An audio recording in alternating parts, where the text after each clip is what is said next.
Hey, what's up guys, Tech Titan here, and I am back again with a brand new video. So before I begin this video, as always, you know how I do it here. I want to thank you all so much for watching this one. If you enjoy my content, leave a thumbs up. Also make sure you're subscribed to the channel, and I'll leave my Instagram right below if you want to follow me there. It's right in the description. So yeah, follow me there for latest updates, and if you have any questions, you can go ahead and ask me there. I'm also posting more content there, like snippets of my future videos, things like that. So yeah, follow me there. But in today's video, we're going to be taking a look at the Samsung Galaxy A20, and I'm really excited about this phone. So here's how the box looks like. I mean, it's a Samsung box. It's kind of reminiscent of the A10e. I like the new box. I mean, I guess it just gives it a better visual representation. On the side, you do have the Samsung Galaxy A20, and on the back, you have your Metro by T-Mobile, as well as the name Samsung Galaxy A20. And the fact that it only has 32 gigabytes of storage, so it doesn't really explain too much about specs.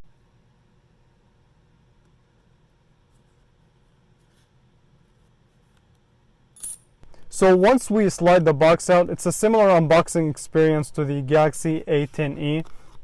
So straight to the point, let's go ahead and let's quickly just, come on. Alright, there we go. So yeah, like I said, similar unboxing experience to the A10e.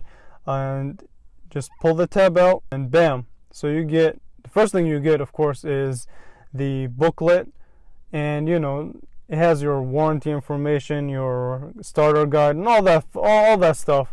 Just good reading material for you if you're just that bored.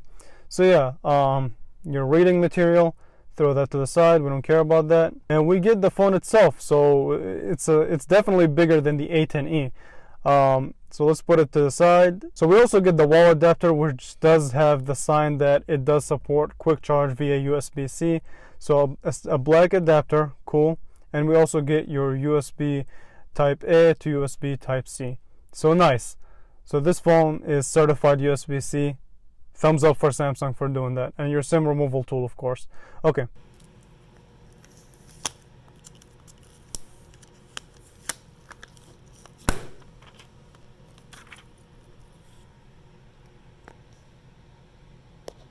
So now so the setup is complete. Let's walk through the phone real quick. So on the front, you do have this 6.4-inch 1560 by 720, which is an AMOLED screen. And you know, when it comes to displays, Samsung is the manufacturer to do it right, at least to do it best.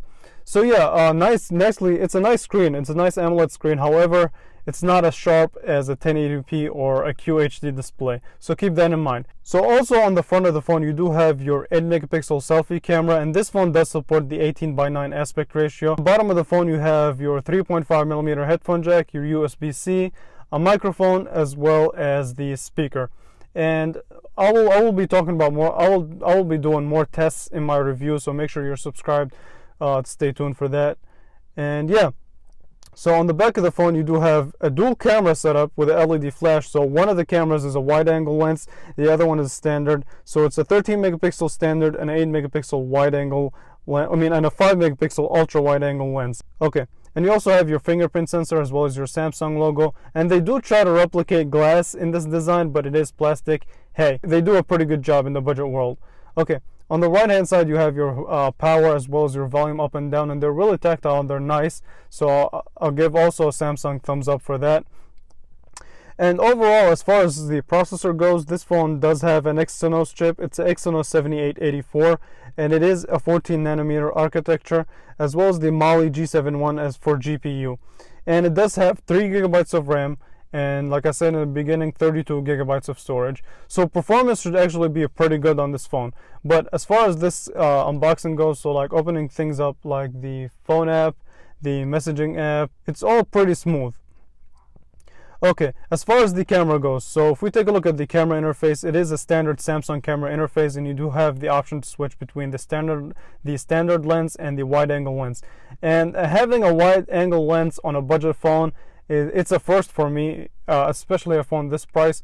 And yeah, that's nice to see. Now, however, the picture quality, let's just go ahead and test it out real quick. So we'll take a picture of this LG Stylo 5 sticky notes. So right off the bat, it's quick at taking pictures, so I'll give them that.